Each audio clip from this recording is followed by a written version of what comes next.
நீங்களே கெட்டப் பண்ணிட்டீங்க. இல்ல கெட்டப்ல வந்தார் அப்படிங்கிறது இல்லைன்னு சொல்றேன். கெட்டப்ங்கிறது என்ன செட்டப் இல்ல. விஜயா இல்ல முகமது விஜயான்னு சந்தேகப்பட்டீங்களா?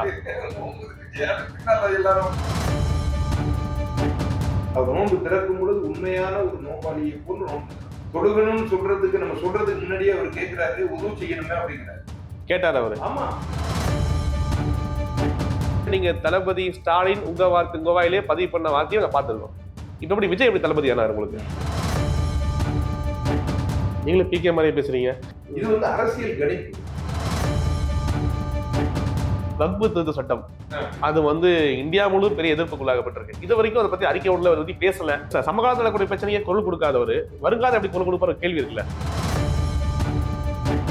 ஒருத்தர் வந்து என்ன நீ முஸ்லீம் இல்ல உங்களை ஆமா நீ காஃபிர் அப்படின்னு இன்னொருத்தர் வந்து நீ மதம் மாறிட்ட அப்படின்னு சொல்லி எனக்கு போன் அந்த கூட்டத்தை கட்டுப்படுத்தி இருக்கலாம். ஒரு போலீஸ் கூட கிடையாது. இந்த அரசு என்ன எண்ணிடுச்சு அப்படின்னா எப்படியாவது அடிச்சுட்டு ஒரு கேஷுவாலிட்டியாவது ஆகும். அங்க ஏதாவது ஒண்ணு நடந்திருந்தா அதை வச்சு ஒரு பெரிய கெட்ட பேர் உண்டாக்கிடலாம் அப்படின்றது அவங்களுடைய எண்ணம்.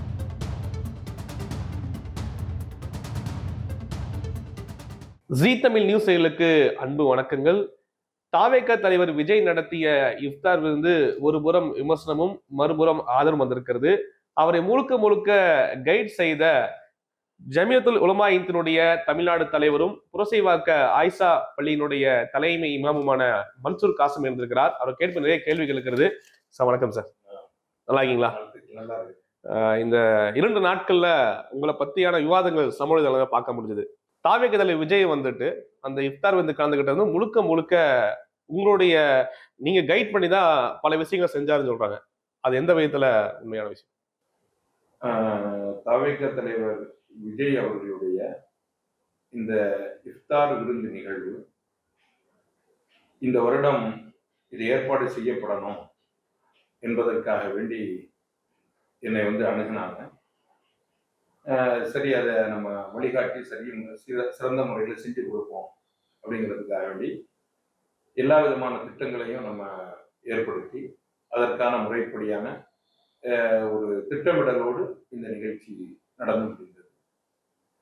ஏகதேசம் இது ஒரு மத நிகழ்வாக இருந்தாலும் கூட இதையே ஒரு சமூக நல்லிணக்க நிகழ்வாகவே மாற்றி கொண்டு போகணும், இந்த இரண்டையும் கலந்து ஒரு கலவையாக கொடுக்கணும் அப்படிங்கிறதுக்காக வந்து அந்த நிகழ்ச்சி இப்படி திட்டம்.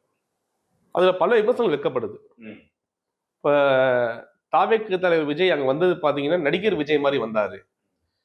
இஸ்லாமியர் மாதிரி தொப்பி அணிந்து வெள்ளை லுங்கி அணிந்து அங்க உட்கார்ந்ததும் இல்லாம புகைப்படங்களுக்கு போஸ்ட் கொடுத்து அதிகம் பார்க்க முடியுதுங்கிற மாதிரி விமர்சனம் வைக்கப்படுது. அதாவது தாவேக தலைவர் விஜய் அப்படின்னு நீங்க சொல்றீங்க, அப்புறம் நடிகர்னு சொல்றீங்க.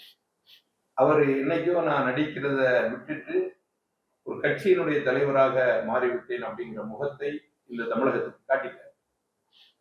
அப்போ ஒரு அரசியல்வாதியாகத்தான் நம்ம அவரை பார்க்க முடியும். அரசியல் களத்துல எத்தனையோ தலைவர்கள் சும்மா பேருக்கு தொப்பி போடுறதும் மக்களாக கலக்காமல் தங்களுடைய தனித்தன்மையாக மேடையில் உட்கார்ந்து கொண்டு நோன்பு திறக்கிறதுமாக இருந்த ஒரு நிகழ்வு.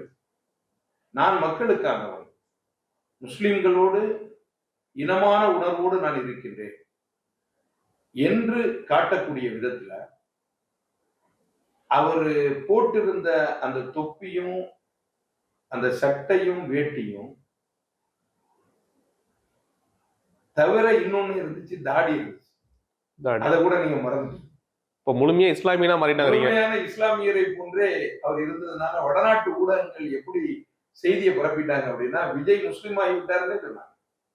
அப்ப இங்க அவர் நடிச்சார் அப்படிங்கிறதே இல்ல, வெளியில இருந்து ஒருத்தன் பார்த்தா அப்படின்னா அவர் முஸ்லீம் அப்படிங்கிறது தோற்றத்தோட பார்க்கக்கூடிய ஒரு நிலை உண்டாயிடுச்சு. ஏன்னா 10 பொருத்தங்களும் அற்புதமாக பொருந்திய ஒரு மனிதராக அவர் அந்த அந்த நேரத்தில் உங்களுக்கு காட்சி அளித்தார். அவருக்கு கொடுக்கப்பட்ட தொப்பி அவரே எப்படி விரும்பினார் அப்படின்னா பாதி தொப்பில எனக்கு இருக்கக்கூடாது, தலை நிறைய மறைக்கிற மாதிரி எனக்கு தொப்பி. உங்களை கேட்ட அவர் ஆலோசனை பண்ணீங்களா? நீங்க ஆலோசனை பண்ண அதே மாதிரி நீங்க உடுக்கக்கூடிய வேட்டி வேணும், அதான் லுங்கி.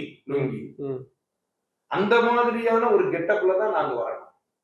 இது வந்து அவர் மேக்கப் போட்டு அவருக்கு காஸ்டியூம்லாம் ரெடி பண்ணி அப்படிலாம் ஒண்ணும் கிடையாது. எளிமையான ஒரு தோற்றத்தோட அங்க வந்தார். நீங்களே கெட்டப் பண்ணிட்டீங்க. இல்ல கெட்டப்ல வந்தார் அப்படிங்கிறது இல்லைன்னு சொல்றேன். கெட்டப்ல வந்தார் அப்படிங்கிறது இல்ல. அந்த அந்த கெட்டப் அது வந்து அவரோட கெட்டப்ங்கிறது என்ன செட்டப் இல்ல. கெட்டப் வந்து அந்த வரக்கூடிய அந்த தோற்றம் எந்த மேக்கப்பும் கிடையாது. ஒரு காஸ்டியூம் டிசைனர் வச்சுலாம் அவருக்கு வந்து அந்த வேட்டிலாம் கொடுக்கல. அவரா கொடுத்த வேட்டி தான். அவர் இறங்கும் பொழுது எங்களுக்கே இது இப்படி இருக்கும் அப்படின்னே தெரியல. அந்த மாதிரி இருந்துச்சு. நாங்களே தெரிஞ்சுட்டோம். ஒரு நிமிஷம் கார்ல இருந்து இறங்கும் போது அவர் விஜயா இல்ல வேற யாராவது விஜயா இல்ல முகமது விஜயான்னு சந்தேகப்பட்டீங்களா? முகமது விஜயான்னு பின்னால எல்லாரும் சொல்லிட்டு இருக்காங்கல்ல.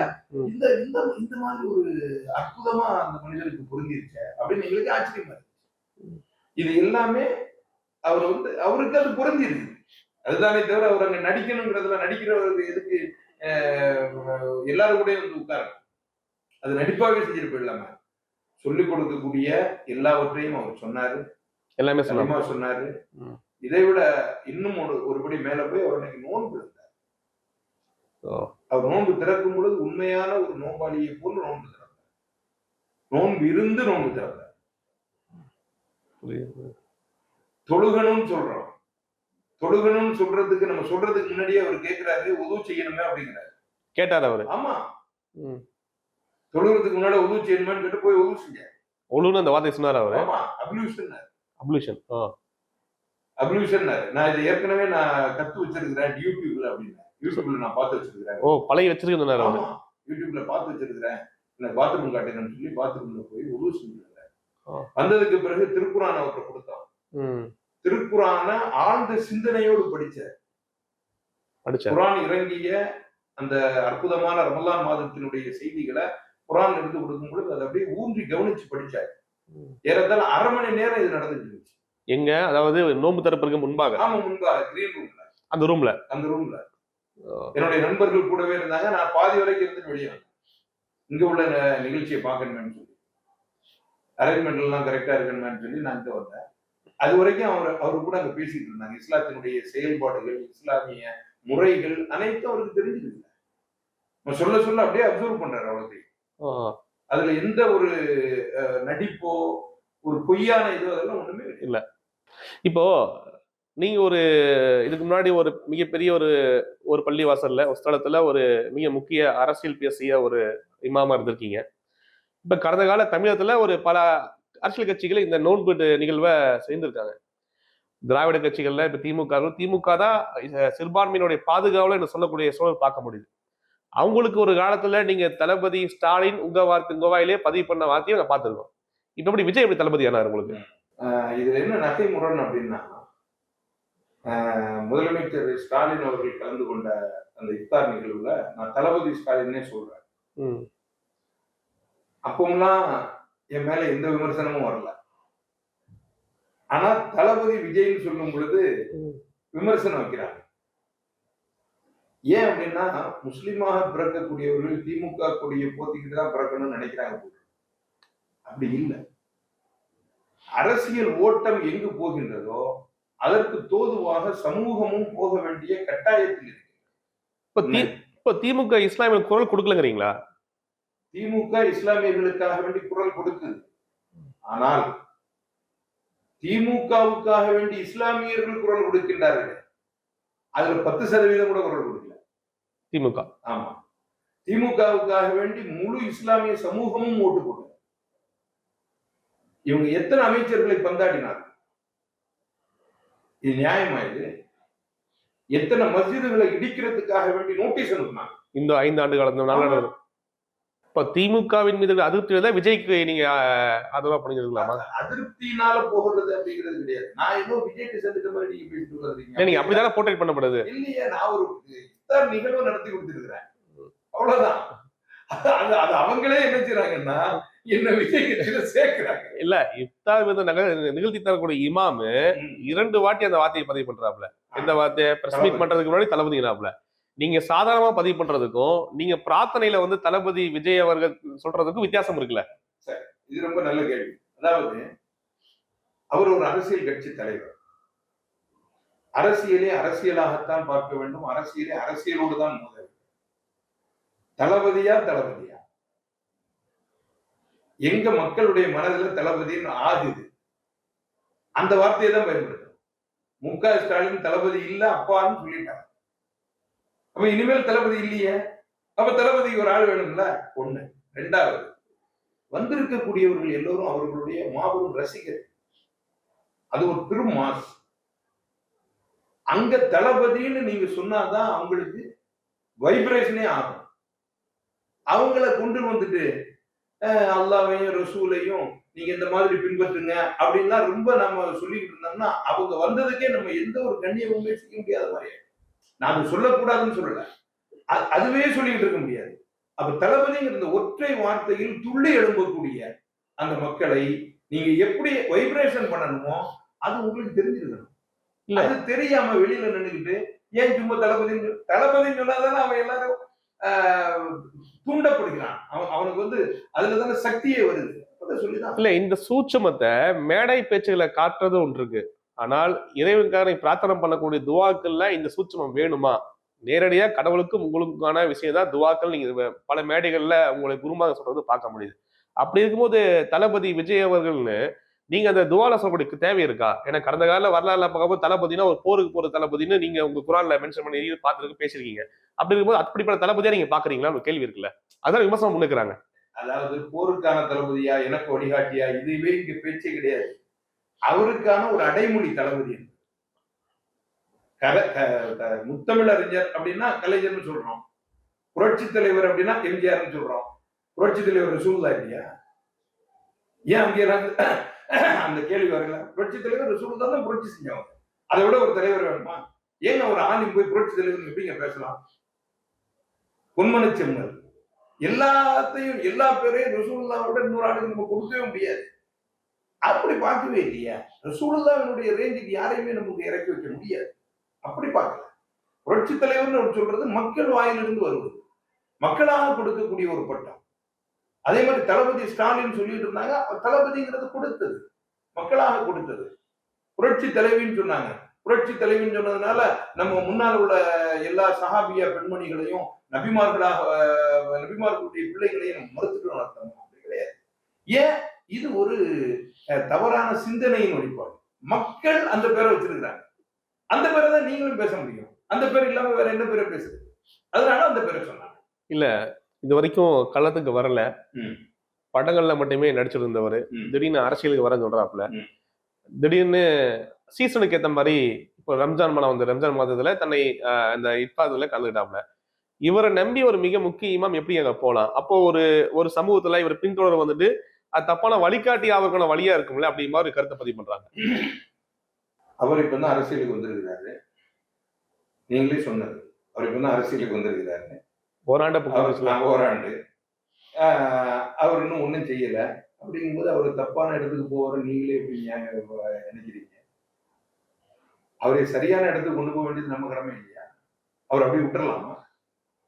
அவரை தவறாக யாராவது வழிகாட்டி இருந்தா கூட நம்ம சரி செய்ய வேண்டாம். அவருக்குன்னு இன்னைக்கு தமிழகத்துல ஏறத்தாழ 15-20% ஓட் பேங்க் இருக்குதுங்கிறாங்க. நீங்களும் பிகே மாதிரி பேசுறீங்க. அவர் என்ன பேசுறாரு? இல்ல, அவரு 15% சொல்ற, அதே மாதிரி நீங்களும் 15% நான் சொல்லல. இது வந்து அரசியல் கணிப்பு. உளவுத்துறையினுடைய கணிப்பே 15% ஓட்டு சாலிடா இருக்குது. யார்? விஜய்க்கு. ஆமா, இது 20% மாறலாம் அப்படி உளவுத்துறை சொல்றாங்க. ஆமா, இந்த ஓட் பேங்க்ல இருக்கு.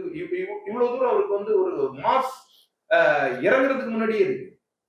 இப்படிப்பட்ட ஒரு நபரை உதறி தள்ள எப்படி முடியும்? நம்மளால முஸ்லிம்கள் மட்டும் உதறி தள்ளிட முடியுமா? முடியாது. அப்போ அங்க ஒரு வழிகாட்டுதல் தேவை. ஒண்ணும் இல்ல, இப்ப நான் அந்த இடத்துல இல்ல, யாராவது ஒரு ஆள் இந்த இடத்துக்கு வரணும்னு வைங்க. யாராவது ஒரு ஆள் வந்து எதையாவது அங்க செஞ்சிருந்தா நேரம் என்ன? நான் ஏதாவது சரியத்திற்கு முரணான செயல் அங்க செஞ்சனா, அல்லது ஏதாவது ஒரு சிலையை கும்பிட்டனா? ஒண்ணுமே கிடையாது. மிக அழகாக அங்க வேற எந்த நிகழ்ச்சி அரசியல் சாயமே இல்லாம செஞ்சேன். அரசியல் சாயமே அதுல வரல. அதை அவங்க விரும்பவே இல்லை. அவர் விரும்பல, அவரே விரும்பல. தாவேக்காவினுடைய கொடி இருக்கக்கூடாது, வரக்கூடியவர்கள் கூட கொடி கொண்டுட்டு வரக்கூடாது. அது திட்டமா சொல்லிட்டாங்க. எந்த கார்லயும் அந்த கொடி இருக்கக்கூடாது. அதே மாதிரி அந்த மஃப்ளர் போடக்கூடாது. சட்டையில கூட விஜயனுடைய படம் இருக்கக்கூடாது. ஓ. அவ்வளவு ஸ்ட்ரிக்டா இருந்துச்சு. ஆனந்த் அண்ணனுடைய சட்டையில கூட கிடையாது. ஆமா. விஜய் அவருடைய எந்த தோற்றத்திலையும் அந்த தாவேக்காவுடைய கொடி இருந்துச்சா, பேனர் இருந்துச்சா, பேனர் இருந்துச்சா, கொடி இருந்துச்சா, எதுவுமே இல்லை. ஒரு பள்ளிவாசல்ல எப்படி நோன்பு திறக்கக்கூடிய நிகழ்ச்சி நடக்குமோ அது போன்று நான் தனியாக இருக்கக்கூடாது, மக்களோட மக்களா இருக்கணும். அவர் மக்களோட மக்களாக இருக்க முடியாத ஒரு சூழ்நிலையில் உள்ளவர். ஏன்னா அவ்வளவு தூரம் மக்கள் அவர் மேல விழுந்துருவாங்க. அப்படி இருந்தும் தன்னை மக்களோட மக்களாக இருக்கணும்னு அவர் விரும்புறாரு அப்படின்னா ஏன் நீங்க அவரை வந்து ஒதுக்குறீங்க? அவரு இப்படி போயிடுவார், அப்படி போயிடுவார், இது மாதிரி சொன்னவங்க எல்லாருமே அப்படி போயிட்டாங்களா? பல பேர் பலதை சொல்லுவாங்க. இல்ல, உங்களுக்கு ஒரு மிகப்பெரிய பிரச்சனை இஸ்லாமிய நோக்கி வருது. வக்பு திருத்த சட்டம் அது வந்து இந்தியா முழு பெரிய எதிர்ப்புக்குள்ளாகப்பட்டிருக்கு. இது வரைக்கும் அதை பத்தி அறிக்கை உள்ள பத்தி பேசல, உங்களுக்கு ஆதரவா நிக்கிற எதுவுமே கருத்து சொல்லல. அப்ப எப்படி உங்களுக்கு சமகாலத்துல கூடிய பிரச்சனையை குரல் கொடுக்காதவர் வருங்காலம் எப்படி குரல் கொடுப்பாரு கேள்வி இருக்குல்ல. வக்பு பிரச்சனையிலோ சமகால முஸ்லிம்களுடைய பிரச்சனையிலோ குரல் கொடுக்கிறதுக்காக வேண்டி அவர்கிட்ட சொல்ல வேண்டாமா? ஒரு தலைவரா அவர் தெரிய வேண்டாமா? நாம் அவர்கிட்ட சொன்னாதானே அவர் அதை பேச முடியும். அதுக்காக வேண்டியாவது ஒருத்தர் உள்ள வேண்டாமா? இப்படியே நீங்க விட்டுட்டு போயிட்டீங்கன்னா இப்படி இப்படி பிரச்சனை இருக்குது அப்படின்னு சொல்றதுக்கு ஒரு ஆள் வேணும்ல. அந்த இடத்துக்காக ஒரு ஆளை நீங்க கொடுங்க. எதுவுமே இல்லாம நீங்க அவதூறான கருத்துக்களை செய்வது எவ்வளவு பெரிய தவறு. ரெண்டாவது, நாம நினைக்கிறத ஒருத்தர் பேசணும் அப்படின்னு தேவையில்லை. நாம நினைக்கிறதெல்லாம் அவர் பேசணும் அப்படின்னு என்ன அவசியம் இருக்கு? அவர் பேச வைக்கிறதுனுடைய இடத்துக்கு வரும். முதல்ல வைக்கிற இடத்துக்கு வாங்க, அதுக்கப்புறம் பேசுறது. அப்ப ஒரு சிறந்த ஆலோசகராக நினைக்கிறீங்க, அவருக்கு வழிகெடுத்த ஆளாக நினைக்கிறீங்க? நான் வழி கொடுக்கக்கூடிய ஒரு ஆலோசகராக அங்க யாருமே இல்லையேன்னு சொல்ல வர்றேன். நான் இருக்கணும்னு நினைக்கல, அங்க ஒருத்தர் இல்லையே. நீங்க சொல்லணும்ல, அவர்கிட்ட சொல்லக்கூடிய இடத்துலயாவது ஒருத்தர் வேணும்ல. அதையே நீங்க போகாம எனக்கு இப்படி சொல்லணும்னா எப்படி சொல்லுவாங்க? எங்க முஸ்லிம்களுக்கு இந்த பிரச்சனை இருக்குது அப்படின்னு சொல்லணும்ல ஒரு ஆளு. அந்த சொல்றதுக்கே ஆள் இல்லையே. இல்ல, பரவலா இந்தியா முழுவதும் நடக்கக்கூடிய சூழலை பார்க்க முடியும். இஸ்லாமிய எதிரான வன்முறைகள், அவங்க நடக்கக்கூடிய அடக்குமுறையை பார்க்க முடியுது. வக்பு திருத்த சட்டத்தை கொண்டு வராங்க, அதுல சொத்துக்களை அப்ரூவல் பார்க்க முடியுது. இதெல்லாம் அனலைஸ் பண்ற அளவுக்கு அவர்கிட்ட திறமை இல்லையா? அவர் பண்ணல, ஒரு தலைவரா பண்ண மாட்டாரான்னு கேட்கறேன் நான். சொல்றது ஒரு இருக்கட்டும், ஒரு சின்ன அறிக்கை உள்ளது கூட எல்லாத்துக்குமே ஒரு குரல் கொடுத்திருக்காங்க. இந்தியாவில் நடக்கக்கூடிய எல்லாத்துக்குமே ஒரு குரல் கொடுத்திருக்காங்க. கொடுக்கல, ஏன் மாற்றா இந்த சமூகத்துக்கு கொடுக்கலான்னு கேட்கறாரு. எல்லாத்துக்குமே குரல் கொடுக்கவே இல்லை. எல்லாத்துக்கும் ஒரு குரல், ஏதாவது ஒண்ணு சொல்லுங்க, அவர் இதுக்கு குரல் கொடுத்துருக்காரு, அதுக்கு குரல் கொடுத்துரு, அப்ப நம்ம இது குரல் கொடுக்கலையா அப்படின்னு சொல்லிட்டு கேட்கலாம். எவ்வளவோ நடக்குது இந்த பிரச்சனை. தேசிய கல்விக் கொள்கையை தவிர மீது எதுலையாவது ஒரு குரல் கொடுத்திருக்காரா சொல்லுங்க? தேசிய கல்விக் கொள்கையில தான் இப்போ அவர் ஆனந்த் அண்ணனை வச்சு அந்த அனைத்து கட்சி கூட்டத்துல போயிருக்காங்க. வேற எதுக்காக வேண்டி இந்தியாவினுடைய பிரச்சனைகள் எதுக்காக வேண்டி பேன் இந்தியாவுல எதுக்காக வேண்டி குரல் கொடுத்தாரு? இப்ப நீங்க சொல்றதுலயே பார்த்தா பேன் இந்தியா குரல் கொடுக்கணும்னா அப்போ உங்களுக்கு எதிரான அடக்குமுறையில் குரல் கொடுப்பீங்க. நீங்க சொல்றீங்க நாங்க வழிகாட்ட இருக்கிறோம், இஸ்லாமியர்களுக்கு ஃபேவர் இதா இருக்காரு, செயல்பட நாங்க இல்லைன்னா யாரை எங்களுக்காக அவர் வழிகாட்ட போறோம், அவர் வழி நடத்த போறோம் கேள்வி கேட்கறீங்க. அப்படி இருக்கும்போது உங்களுக்கு குரல் கொடுக்க வேற கொடுக்க போறா, கொடுக்க கூடாதா? அதான் வைக்கணும்ல. இப்பதானே ஒரு வர்றாரு. இன்னும் அரசியல்ல வந்து கால் ஊன்றி நிக்கவே இல்லையே. ஒரு வருஷம் ஆச்சு. ஆமா, ஒரு வருஷத்துல என்ன, ஒரு வருஷம் மீனவர் பிரச்சனைக்காக தமிழகத்தினுடைய பிரச்சனை இருக்கோ அதுலதான் அவங்க நிக்கிறாங்களே தவிர பேன் இந்தியாவுடைய பிரச்சனைகள் அவங்க நிக்கல, அவங்க சொல்லவும் இல்லை. இது வக்ஃபுடைய பிரச்சனை மட்டும்தான் கிடையாது, மீதி எத்தனையோ பிரச்சனைகள் இருக்கு. இல்ல, புரியுது. இந்த கேள்வி நான் கேட்கிறேன்னா, இந்த இஃப்தார் நிகழ்வுங்கிறது ஒரு சமூக சார்ந்த நிகழ்வு. இந்த நிகழ்வு நடத்தக்கூடிய ஒரு சமூகத்தை சேர்ந்தவங்களுக்கு அந்த சமூக சார்ந்த பிரச்சனை குரல் கொடுக்க வேண்டியது ஒரு கட்சியோட தலைவர்களுடைய பொறுப்பா இருக்குன்னு சொல்ல வரேன். இஃப்தாருடைய நிகழ்வுல எதையுமே பேசக்கூடாதுங்கிறது அவருடைய திட்டமிடலை. அதுல சொல்ல ஜென்ரலா சொல்றேன் நான். ஜென்ரலா இந்த சமூக நிகழ்வுல எதையுமே பேசக்கூடாது. இஃப்தாருடைய இப்ப பேசணும்னா இங்கதான் பேசிருக்கோம். ஏன்னா இதுதான் முஸ்லிம்கள் அதிகமா பார்ப்பாங்க. இஃப்தாருடைய நிகழ்வுல எதையுமே பேசக்கூடாது. எந்த அரசியல் கட்சி சார்ந்த பிரச்சனைகளையும் பேசக்கூடாது. என்ன இபாதத்து வழிகாட்டுதலோ வழிபாடுகளோ அந்த வழிபாடுகள் மட்டும்தான் செய்யப்பட வேண்டும் அப்படிங்கறத அங்க நிகழ்வு. அதனாலதான் அதோட முடிச்சாரு. இதுல பேசி இருக்கணும்னா அதுல பேசியிருக்கலாம், பேசல. ரெண்டாவது, நான் அதான் திரும்பி உங்கள்கிட்ட கேட்கிறேன், அவர் முழு இந்தியாவினுடைய பிரச்சனைகள் எதில் குரல் கொடுத்தார்? முழு இந்தியாவினுடைய பிரச்சனையை அவரு நோக்கி போற மாதிரியே தெரியல. அது பேரே தமிழக வெற்றி கழகம் தான் இருக்கு. ஒரு கண்ணெதிர ஒரு பக்கத்து ஸ்டேட்லயோ ஏதோ ஒரு பிரச்சனை நடக்கும் போது அதை பார்த்து சும்மா இருக்க முடியுமா இல்ல. தலைவர்? அவர் கொடுக்கல, அதாவது இனி கொடுக்கலாம், அவர் இதுவரைக்கும் கொடுக்கல அப்படிங்கறது தான் சொல்றேன். இனி ஒவ்வொருத்தவங்களா அது வந்து இப்படி பேசணும் அப்படின்னு சொல்ல சொல்ல சொல்ல சொல்ல எல்லாருக்குமே ஒரு வழிகாட்டி தேவைப்படுவாங்க. எல்லாருமே ஒரே அடியா பேசிட முடியாது எதையும். இன்னொரு விமர்சனம் வைக்கப்படுது விஜய் மேல. அதாவது இது வரைக்கும் பாசிசம் சொல்றாரு ஒழிய மத்தியில ஆளக்கூடிய பாஜக பிரதமர் மோடி அந்த வார்த்தையை பயன்படுத்த மாட்டாரு. ஒருவேளை பி டீமா இருப்பாரோ சி டீமா இருப்பாரோ ஒரு கேள்வியை முன்வைக்கிறாங்களே. இப்போ இந்த தேசிய கல்விக் கொள்கையில எதிர்த்து கையெழுத்திட்டதுல தாவக கையெழுத்திட்டு அது ஒன்றிய அரசினுடைய திட்டம் இல்லையா? அது மோடியை எதிர்க்கிறது இல்லையா? அது என்னது? ரெண்டாவது, ஒருத்தவங்களுடைய இலக்கு ஒன்று இருக்கும். அந்த இலக்கு இவர் எப்படி கொண்டு போறாரு அப்படின்னா, தமிழகத்தினுடைய தேர்தல் வெற்றிக்காக அடுத்த இடத்தை பெறப்போகக்கூடிய நாம் யாரை எதிர்த்தால் அந்த இடத்துக்கு வர முடியும், அதை நோக்கி அவர் எதிர்க்கிறார். அரசியல் பார்வையில தான் பார்க்கணுமே தவிர இதை போய் அவர் இதை சொல்லலையா அதை சொல்லலையா அப்படி பார்க்கவே முடியாது. உங்க சமூக சார்ந்த ஆட்களே கேள்வி வைக்கிறாங்களே அந்த கேள்வி. அதான் சமூகத்துல நிறைய பேர் எப்படி இருக்கிறாங்கன்னா, நீங்க வந்து திமுகவை ஆதரிக்கவில்லை என்றால் நம்மளோட முஸ்லீமே இல்லைன்னு சொல்லிடுவாங்க. அவ்வளவு ஒரு உறுதியான எண்ணத்துல இருக்கிறாங்க. இந்த 2 நாட்கள் அவங்க என்னென்ன சொன்னாங்க உங்களை? ஆமா, இல்ல எல்லாத்தையுமே சொல்லிடுவாங்கல்ல. இவன் வந்து ஆதும்சா இல்ல, ஒருத்தர் வந்து என்ன நீ முஸ்லீம் இல்ல, உங்களை ஆமா நீ காஃபிர் அப்படின்னு உத்தரவு கொடுத்துட்டாரு. இன்னொருத்தர் வந்து நீ மதம் மாறிட்ட அப்படின்னு சொல்லி எனக்கு போன் பண்றாரு. இந்த அடிப்படையில நீ வந்து மதம் மாறிட்ட அப்படின்னு போன் பண்றாரு. எல்லாத்தையும் வாங்கிக்கிற வேண்டியதான். ஏன் அப்படின்னா திமுகவுக்கு சப்போர்ட் பண்ணல, திமுகவுக்கு நம்ம சப்போர்ட் பண்ணல. நம்ம எதுக்கு சப்போர்ட் பண்றோம் எதுக்கு சப்போர்ட் பண்ணலன்னே உங்களுக்கு தெரியல. இங்க ஒண்ணு தாவைக்காவுக்கு சப்போர்ட் பண்ணல, இஃப்தார் நிகழ்வு தான் நடத்தி இருக்கிறோம். இதையே உங்களால ஜீரணிக்க முடியலன்னா ஜெலிசல் டப்பா தான் வாங்கணும் எல்லாருக்கும். அப்ப நாளைக்கு திமுக ஒரு இஃப்தார் வந்து கண்டக்ட் பண்ணி உங்களை கூப்பிட்டா போவீங்க? அதுக்கு என்ன இருக்கு? காங்கிரஸுக்கு போறேன் கூப்பிட்டுருக்காங்க, முஸ்லீம் லீக்கினுடைய இதுக்கு போறேன் கூப்பிட்டுருக்காங்க. ஆனா இந்த ஒரு நாள்ல தமிழ்நாடு முழுதும் ஒரு நாள்ல நீங்க வந்து ஒரே அடியாக ஒரு இடத்தை சார்ந்தவர் அப்படின்னு சொல்லி ஒதுக்கி தள்ளுறது அது உங்களுடைய அறியாமை. அதுக்கு நம்ம ரொம்ப பேசிக்கிட்டு கொள்ள முடியாது. நம்ம அதை ரொம்ப அதை போட்டுக்கிட்டு நீங்க ஏன் அப்படி செஞ்சீங்க எப்படி செஞ்சீங்கன்னு ஒவ்வொருத்தவங்களுக்கும் பதில் சொல்ல வேண்டிய அவசியம் இல்லை. இப்ப 2026ங்கிறது இந்த சமூகம் நீங்க திமுக நம்புறே இல்லையோ விஜயை நம்பி ஒரு சூழலை உருவாக்குங்க நீங்க சொல்ல வரீங்க. நான் சொல்வதை விட 2026 தேர்தல் திமுகவிற்கான உதறல் தேர்தலாகத்தான் இருக்கும். இது நான் சொல்லல, ஏற்கனவே கள நிலவரம் அதை காட்டுகிறது. இந்த தலைமுறை ஓட்டு நிச்சயமாக விஜய்க்கானதாக இருக்கும். அது ரொம்ப தெளிவா தெரியும். இந்த தலைமுறைக்கான ஓட்டை அந்த தலைமுறை போடும் பொழுது அவன் என்ன செய்வான் அப்படின்னா, தன் வீட்டில் இருக்கக்கூடிய பெண்களையும் தன்னை சார்ந்தவர்களையும் அதை போட சொல்லுவான். நான் இது சொல்றது வெறும் முஸ்லீம்களை மட்டும் சொல்றேன். முஸ்லீம்களை மட்டும் முஸ்லீம் வாக்குகள் விஜய்க்கு வருங்கிறீங்க. ஆமா, எப்படி ஆணித்தரமா சொல்றீங்க? அதான் இப்ப பார்த்தோம்.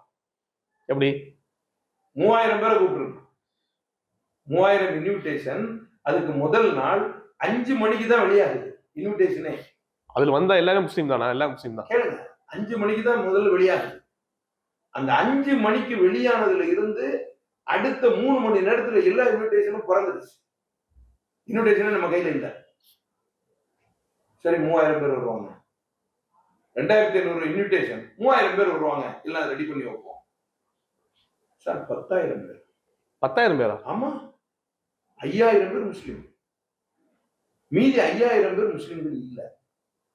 இது முன்கூட்டியே கணிக்க முடியலையா? அவங்களால முடியும். நாம எல்லா ஏற்பாடுகளுமே பண்ணியிருக்கோம். பேரிகேட் போட்டிருக்கோம். அதுக்கு அடுத்த 2ஆம் கட்ட பாதுகாப்பு, அதுக்கு இந்த பக்கம் பாதுகாப்பு, அதுக்கு பிறகு டோர். ஒரு 10,000 பேர் கொண்டவங்கள சாதாரணமாக இருக்கக்கூடிய ஒரு 50 பேரால தடுத்து நிறுத்த முடியும். அந்த OMC கேட்டு கிடையாது. இப்ப எல்லாம் வேலை நடந்துச்சு, கேட்டு கிடையாது.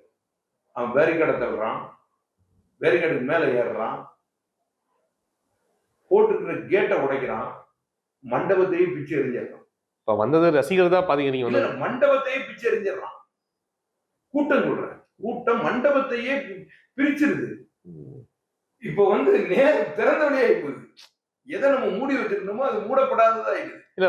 இதை எப்படி சமாளிக்கிறது? இப்போ இந்த கூட்டம் நீங்க அங்க பார்த்திருப்பீங்க. அவ்வளவு பேரும் முஸ்லிம்கள் தான் முதல்ல வந்து உட்கார்ந்து இருந்ததுல அந்த உட்கார்ந்து இருந்தவங்க எல்லாரும் முஸ்லிம்கள் தான். இல்ல, பல நோன்பாளிகள் நோன்பு திறக்க முடியல, எனக்கு வாய்ப்பு அமையல, ஏன்னா என்ன கூப்பிட்டுருக்காங்க, வந்து எனக்கு நோன்பு திறக்க கூடியா பண்றாங்க, ஏன் இந்த கூட்டத்தை ஆர்கனைஸ் பண்ணணும், அது பண்ணாம விட்டுலாம் ஒரு இடத்தையா சொல்லிட்டு போனது பார்க்க முடியுது. அதாவது 3 மணிக்கு கூட்டம் வர ஆரம்பிச்சு.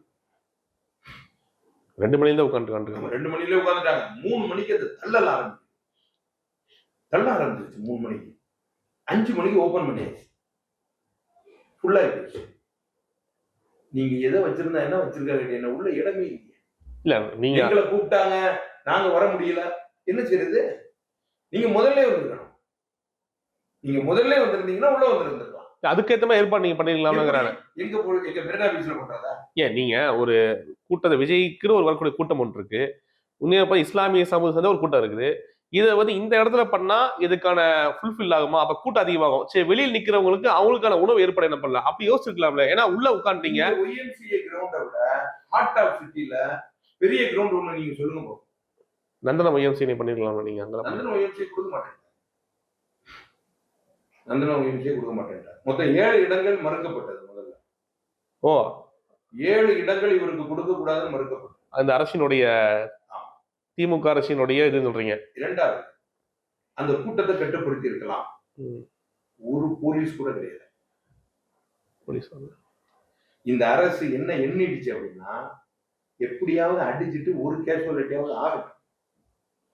அதை வச்சு நம்ம இதை பெருசாக்கி போலீஸ் கேட்டு இருந்தீங்களா? எப்படி கேட்காம இருக்க முடியும்? முறைப்படி லெட்டர் கொடுத்துருக்கோம். ஆனா அரசாகத்தானே நடக்கும். அரசியலோட தானே நடக்கும். அவங்க எந்த பாதுகாப்பும் கொடுக்கல. யார் வாரா யார் போறோம் அதெல்லாம் போயிருக்கீங்க. அடிச்சுட்டு சாவட்டுன்னு விட்டாங்க. அங்க ஏதாவது ஒண்ணு நடந்திருந்தா அதை வச்சு ஒரு பெரிய கெட்ட பேர் உண்டாக்கிடலாம் அப்படின்றது நம்மளுடைய எண்ணம். ஆனா ஆண்டவன் அது இல்லாம காப்பாத்தி, அது வரைக்கும் பெரிய விஷயம். போலீஸ் நின்று இருந்தால் இந்த கூட்டத்தை கட்டுப்படுத்து. போலீஸ் மாதிரி நம்ம கட்டுப்படுத்த முடியாது. அதனால நீங்க 50 பேர் இல்ல 1000 பேரை போட்டிருந்தா கூட இவங்களால கட்டுப்படுத்த முடியாது. கட்டுக்கடங்காத ஒரு கூட்டம் ஒரு இடத்துல வரும் பொழுது இந்த மாதிரியான சில அசம்பாவிதங்கள் நடக்கத்தான் செய்யும். அங்க வேற எதுவும் நடக்கலையே நம்ம நிம்மதியா இருக்கலாம். வேற ஏதாவது தவறுகள் நடக்கலையே அப்படிங்கிறதோட நிம்மதியா இருக்கலாம். அதாவது இவரை பார்க்கணும், இவர் நோன்பு திறக்க உட்கார்ந்து இருக்கிற இடத்துக்கு போகணும் அப்படிங்கிறதுனுடைய முயற்சி எந்த அளவு ஆயிடுச்சுன்னா, அவங்களுக்கு சாப்பாடோ அந்த நோன்பு திறக்கிறதுக்காண்டி வச்சிருக்கிற பொருட்களோ பெருசாவே தெரியல. எல்லாத்தையும் தூக்கி எறிஞ்சிட்டு வரான். பாத்திரலாம் அப்படின்னு சொல்லி. இப்போ இப்படி ஆகும். இது முன்னாடி எப்படி கணிக்க முடியும்? இப்பதானே தெரியுது இப்படி ஆகும்னு. இல்ல, நம்ம என்ன நினைச்சோம், முஸ்லிம்கள் தானே வருவாங்க, அவங்க நமக்கு சொன்னா கேட்பாங்க, அமைதியா இருப்பாங்க. சரி, கூட்டத்தை தான் ஒருங்கிணைக்க முடியல. நீங்க வந்து இன்வைட் பண்ணீங்களா? எடுத்துக்காட்டுக்கு மனித ஜன கட்சியினுடைய அருண் ரசீத் அவர்களை இன்வைட் பண்ணிருந்தீங்க. உங்களை சுத்தி இருக்கக்கூடிய சில இமாமார்களையும் நான் பார்த்தேன். நான் இப்போ விஜய் நோன்பு தந்து வெளியே வர, நோன்பு தந்த உடனே என்ன பண்ணிட்டாங்க, துளிக்குள்ள கூட்டு போறீங்க. அந்த கிரீன் கலர்ல ஒரு இடம் பண்ணி பார்த்தேன் நான். அதுல எனக்கு தெரிஞ்ச ஒரு 30 பேர் நிக்கலாம், 20 பேர் நிக்கலாம், நினைக்கலாம், அந்த நிக்கலாம். பார்த்தேன், நானும் பார்த்தேன். ஆனா நீங்க ஒரு 6-7 பேர் மட்டும் நீங்க கூட்டு போயிட்டீங்க. உங்க கூட வந்த சில இமாமர்களையும் சீஃப் கெஸ்டா வந்த நம்மளையும் உள்ள அழைச்சிட்டு போல. அவங்களை கூட்ட நசுக்கி அவங்களை வற்புறுத்ததை பார்க்க முடிஞ்சு புலம்பிட்டு போனாங்க. நீ கூட வந்த சில இமாம் என்ன பண்ணா, என்ன வந்து இந்த இடத்துல வந்து சேர்த்திட்டாங்களே சண்டால சொல்லி வருத்தப்பட்டு பதிவு பண்ணிட்டு போற இடத்த நான் பார்த்தேன். நான் இந்த விஜய்க்கு நீங்க எல்லாம் சுற்றி உங்களை தாண்டி வெளியே வந்துடக்கூடாது இடத்துக்கு இமாம் பண்ணிட்டாரு ஒரு கேள்வி வருதுல்ல. அதாவது அவர் வந்து உதவி செய்யறாரு, வாராரு, நோன்பு திறக்கிறாரு. நோன்பு திறக்கும் பொழுதே இந்த கூட்டம் வந்து அவர் மேல விழப்போகும். அவர் எல்லாரோடையும் உட்காந்து நோன்பு திறக்கிறார். சுத்தி இருக்கிற போன்சர்கள் அதை தாக்கு பிடிச்சிட்டு அப்படியே நிக்கிறாங்க. அவங்களால அவ்வளவு நேரம் நிக்க முடியல. எந்திரிச்சிருவோம், மெதுவா எந்திரிச்சாச்சு. எந்திரிச்ச உடனே அவர் பவுன்சர்ஸுக்கு கட்டுப்பாட்டுல போயிட்டார். நம்ம கட்டுப்பாட்டே கிடையாது. நீங்க நம்ப மாட்டீங்க, என்னையே உள்ள விடலாம், அந்த பேரிகேடுக்குள்ள என்ன விடலாம். அதுல 300 பேர் தொழலாம். 300 பேர் தொழலாம் அந்த இடத்துல. அங்க உள்ள சிச்சுவேஷன் எப்படி அப்படின்னா, இதுக்கு மேல அங்க உள்ள ஆளை விட்டோம்னா அவர் மேல விழுந்து பிறண்டிடும். ஒரு மனிதனுடைய உயிருக்கு பாதுகாக்கிறது அது அதை விட முக்கியமா இருக்கு. கொண்டு வந்தவரை பத்திரமா கொண்டு போறது நம்ம கடமை இல்லையா? சரி, இவங்களையெல்லாம் ஏன் நீங்க வந்து அனுமதிக்கல? நம்ம கையிலேயே அந்த இடம் கிடையாது. அது முழுக்க முழுக்க போன்சூஸ் கையில போயிடும். அவரை பாதுகாக்கிறதுக்காக வேண்டி அவங்க எதை செய்யணுங்கிறது மற்ற அரசியல் கட்சிகளுடைய நிகழ்ச்சி மாதிரி நம்ம இதை நினைக்க முடியாது. அதுன்னா ஒரு மேடை இருக்கும். அந்த மேடைக்கு மேல யாரும் தாண்டி வர முடியாது. அதனால அவங்க கட்டுப்படுத்திருப்பாங்க. இது அப்படியே கிடையாது. அந்த தொழுகக்கூடிய இடத்திலேயே பேரிகேட் போட வேண்டிய அவசியமே கிடையாது. அதான் சொல்றேன், அவசியமே கிடையாது. அவசியம் இல்ல. ஓடலைன்னா நம்ம அவரை அங்கிருந்து காப்பாத்தி கொண்டு போகவே முடியாது. அவ்வளவு பெரிய இடத்துல நீங்க எந்த இடத்தை நீங்க வந்து பாதுகாப்பீங்க? இப்படி போட்டுக்கிட்டே தள்ள வந்து தாக்கு பிடிக்க முடியாம ஆயிடுச்சு. சீக்கிரமா தொழுதுட்டு ஆளு விழி நம்ம போதும் அப்படிங்கிற அளவுக்கு நிலைமைக்கு வந்துட்டோம். நான் உள்ள போனதே பெருசு. ரெண்டாவது, அரசியல் செய்வதற்கான இடம் அது வரலங்கிறது முதல்ல நாங்க முடிவு பண்ணிட்டோம். இங்க வந்து புக்கை கொடுக்கறது, அவருக்கு ஷால் போடுறது, தங்களுடைய இமேஜை நிலைநிறுத்துறதுக்கான இடமே கிடையாது. அது வெறும் நோன்பு திறப்பதற்கான இடம். தன்னுடைய கட்சி சார்ந்த பிம்பத்தை உயர்த்தணும்னே அவர் அங்க நினைக்கல. அப்ப மற்றவங்க எதுக்கு அங்க வந்து அரசியல் செய்யணும்? அந்த அரசியல் செய்வதற்கான வழி அங்க இருக்கக்கூடாதுங்கிறது நாங்க முதல்ல முடிவெடுத்தோம். அவரே நான் எல்லோருடனும் இருக்கணும் அப்படின்னு நினைக்கும் போது மத்தவங்க அவங்களே எல்லாருடன் தான் இருக்கணும். அவங்களும் மக்களோட தானே இருக்க முடியும். அவருக்கு இந்த பக்கம் அந்த பக்கம் உட்கார்ந்துருந்தவங்கள பாருங்க, சாதாரண மக்கள் தான். சாதாரண மக்கள் தான் எதிரில் உட்கார்ந்துருந்தாங்க, அவருக்கு பின்னால உட்கார்ந்துருந்தாங்க.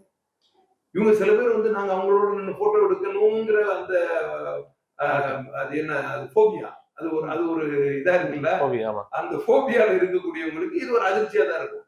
அவர் அந்த மாதிரி நினைக்கவே இல்லை. ரெண்டாவது, நான் வரேன், நான் மீடியால வரேன்னா நான் ஆர்கனைசர், நான் வராம எப்படி இருக்குது? அவர் கூட இருக்கதானே வேணும். என்ன தவிர யாருமே வரக்கூடாது. எப்படி முடியாது? நான் ஒரு ஆள் அது எல்லாத்தையும் சேர்ந்துட்டு வர முடியாது. எல்லாரும் வந்தாங்க. யாருக்கு அங்க இடம், அதாவது சம்பந்தம் இல்லாதவங்க, அவங்க எதிர்பார்க்காதவங்க எல்லாம் உள்ள வந்துக்கிட்டாங்க. அந்த இடம் எப்படி கிடைச்சதோ அதுக்கு தகுந்த வாரம் நடந்துக்கிட்டு, நம்மளுக்கு எல்லாரும் ரொம்ப விருந்து வச்சு கூப்பிடுவாங்க அப்படின்னு யார் நினைச்சிட்டு இருந்தாங்க. அவங்களால உள்ள வர முடியல. இவ்வளவு கூட்டத்தை சமாளிச்சு உங்களால வர முடிஞ்சிருந்தால் நீங்க உள்ள வந்திருக்கலாம். அது எல்லாம் நடக்கிறதுலாம் பிராக்சர் ஆஃப் செகண்ட் தானே. டக்குன்னு வாங்க சொல்றாங்க, காம சொல்றாங்க, தொழுகுது. இதுக்கிடையில எல்லாரும் நில்லுங்க, அவங்க எல்லாம் உள்ள வரட்டும் அப்படிலாம் சொல்லக்கூடிய இடம்லாம் அது கிடையாது. அது அந்த கூட்டமும் அங்க இருக்கக்கூடிய மாசையும் பொறுத்து நம்ம அந்த இடத்தை டக்கு வேலையை முடிச்சுட்டு போயிட்டோம்.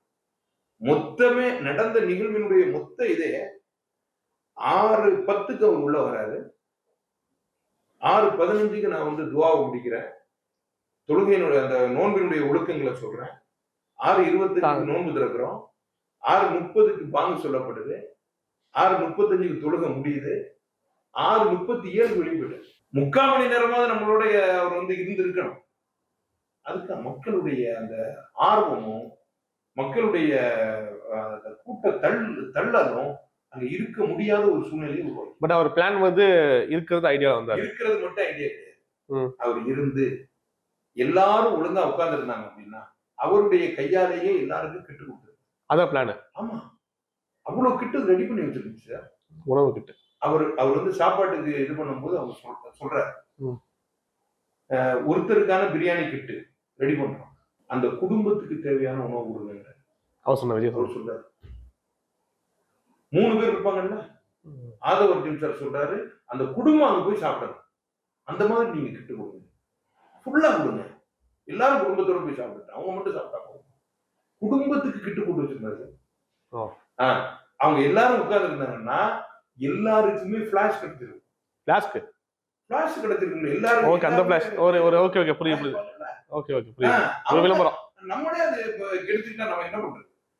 அவரே என் கையில நான் அதெல்லாம் கொடுக்குறேன் அப்படின்ட்டு எவ்வளவு பேர் கொண்டாலும் கொடுக்குறேன். இப்ப அதுதான் அந்த கேள்வி. என்ன சொல்றாங்கன்னா, அப்ப அங்க வந்தது எல்லாமே இஸ்லாமிய மக்களை ரசிகர்களான ஒரு கேள்வி இருக்கே சொல்லுகிறாங்களா? நீங்க சொன்ன வந்துட்டு முஞ்சடிச்சு வந்தாங்க. இஸ்லாமிய மக்களும் இருந்தார்கள், இஸ்லாமிய ரசிகர்களும் இருந்தார்கள், மற்ற ரசிகர்களும் இருந்தாங்க. மற்ற ரசிகர்கள் அடி போடல, இவங்களே இவங்களுக்குள்ளால தள்ளுமுள்ளாயிருச்சு. இவ்வளவு பெரிய ஒரு கூட்டத்துல இந்த மாதிரியான ஒரு தள்ளுமுள்ளு இயற்கையா நடக்கணும். இது வந்து ஒண்ணு பெரிய இது அப்படி ஆயிடுச்சு இப்படி ஆயிடுச்சுன்னா ஒண்ணு பெரிய சொல்ல போனா மற்றவர்களுக்கு இப்படி வரலையே. அது எல்லாம் வாக்கா மாறுவ கேள்வி இருக்குல்ல. இப்ப என்ன, இப்ப இதர கட்சிகளுக்கு என்ன பயம் வந்துருச்சு அப்படின்னா, முஸ்லிம்களினுடைய விஜய் சார்ந்த அரசியல் இந்த ஒரு இஃப்தார்ல வெளியாயிடுச்சு. இப்ப மற்ற கட்சி நடந்தது எல்லாமே போல்டான மாதிரி ஆகி போச்சு. விஜய் இனி நீங்க இஃப்தார் யார் பண்ணாலும் இப்ப முதல்வரே பண்ணாலும் பெருசா இதாவது. இரண்டாவது, நாம என்ன நினைச்சோம் அப்படின்னா, இந்த இஃப்தார ஒரு மத நல்லிணக்க சமூக நேயத்தோட வெளிமக்களுக்கு நம்ம காட்டுவோம் அப்படிங்கிறதுக்காக தான் அவங்க தொலை வச்சோம். பீஸ்ட்னு ஒரு படம் பார்த்துருப்பீங்க, துப்பாக்கின்னு படம் பார்த்துருக்கீங்க. ஸ்லீப்பர் செல்ஃப்னு ஒரு வார்த்தையை வந்துட்டு இது வரைக்கும் தமிழக மக்கள் அறிஞ்சிருப்பாங்க தெரியல. ஆனா இஸ்லாமிய ஸ்லீப்பர் செல்ஃபா இருப்பாங்க, துணிக்கடையை வேலை செஞ்சுட்டு இருப்பான், செப்பல் தைச்சிட்டு இருப்பான், பெட்ரோல் பவுல் பண்ணிட்டு இருப்பான், ஒரு ஃபோன் வரும், திடீர்னு பார்த்தா தற்கொலை பட தீர்வாதே மறைவான ஒரு படம் வந்துச்சு. அந்த படத்தை ஏற்று நடிச்சார்ல, அப்ப அந்த சமூகத்துக்கான மேல ஒரு மிகப்பெரிய ஒரு களங்கமா பார்க்கப்பட்டுச்சுல, அதுக்கு என்ன பதில் சொல்ல முடியும்? நக்கீரன் தன்னுடைய இதழின் முதல் பக்கத்துல ஒரு காப்பு முறை அப்துல் சமது அவர்கள் உயர்ந்து நிற்பதாகவும், மறைந்த ஜெயலலிதா அம்மையார் அவர்கள் கூலி குறுகி நிற்பதாகவும் ஒரு காட்டும் போது, இதுக்கு பிறகு முஸ்லிமுக்கு ரெண்டா உடஞ்சி. கோயம்புத்தூர்ல நடந்த கலவரத்திற்கு முன்னாடி சங்க பரிவாரங்கள் ஒரு பெரிய கலாட்டாவை உண்டு பண்றதுக்கு இருக்குது எத்தனை முறை எச்சரிக்கை பிறகு இங்க நடந்ததுல 2 முஸ்லிம்கள் சுட்டுக் கொல்லப்படுவதற்கு காரணமாக கலவரம் எல்லாம் எதுல நடந்துச்சு, எந்த ஆட்சியில நடந்துச்சு? துப்பாக்கி கொடுத்த எஃபெக்டை விட விஸ்வரூபத்துல கமலஹாசன் கொடுத்த எஃபெக்ட். முஸ்லிம்கள் பிறக்கும் பொழுதே திமுக கொடியோட பிறக்கணும்னு நினைக்கிறாங்க. ஈஸ்ட்ல என்ன பண்ணிட்டாருன்னா, உங்களை மாதிரி ஒரு தொப்பி போட்டு அது வருவாப்ல, அவரை கையில கட்டி தூக்கிட்டு வர விஜய் பாத்தீங்கன்னா சொல்லி முடிக்கல, அந்த படம் அப்படி பண்ணிருக்காப்ல. உதயநிதி ஸ்டாலின் வந்து தலையில் தொப்பியே போடாம தான் நோக்கு வச்சு கொடுக்கிறார். போடாமே எங்க இஸ்லாமியம் தெரியுமா அப்படின்னு எடுத்துக்கிறோம். கெட்ட வார்த்தையை சொல்லி ஒரு அமைச்சர் எங்களுடைய பிரதிநிதியை அழைக்கிறார், இன்னொருத்தர் தொப்பின்னு கூப்பிடுறாரு. அவர் வந்தது 100க்கு 100 இஸ்லாமிய வாக்கு, 100க்கு 100 இஸ்லாமிய வாக்கு. அப்படி சொல்றதா சேகர் பாபு சொல்றீங்க, அது நீங்களே முடிவு பண்ணீங்க. தற்போது இருக்கக்கூடிய முதலமைச்சரை பார்ப்பதற்காக 2 மாதங்கள் கிடையா கிடந்தது. எதிர்கட்சி தலைவர் அப்ப இருந்தாரு, அவர் அப்ப எதிர்கட்சியாரு. ஒரு மந்திரி இன்னைக்கு பார்க்க, ஒரு முஸ்லிம் மந்திரி பார்க்க முடியுதா? ஏதாவது ஒரு அலிகேஷன் சொல்லி வெளியேற்றிடுறீங்களா? ஏன் திமுகவினுடைய மந்திரிகள் செய்யாத அலிகேஷனா? அவங்க மேல இல்லாததான்.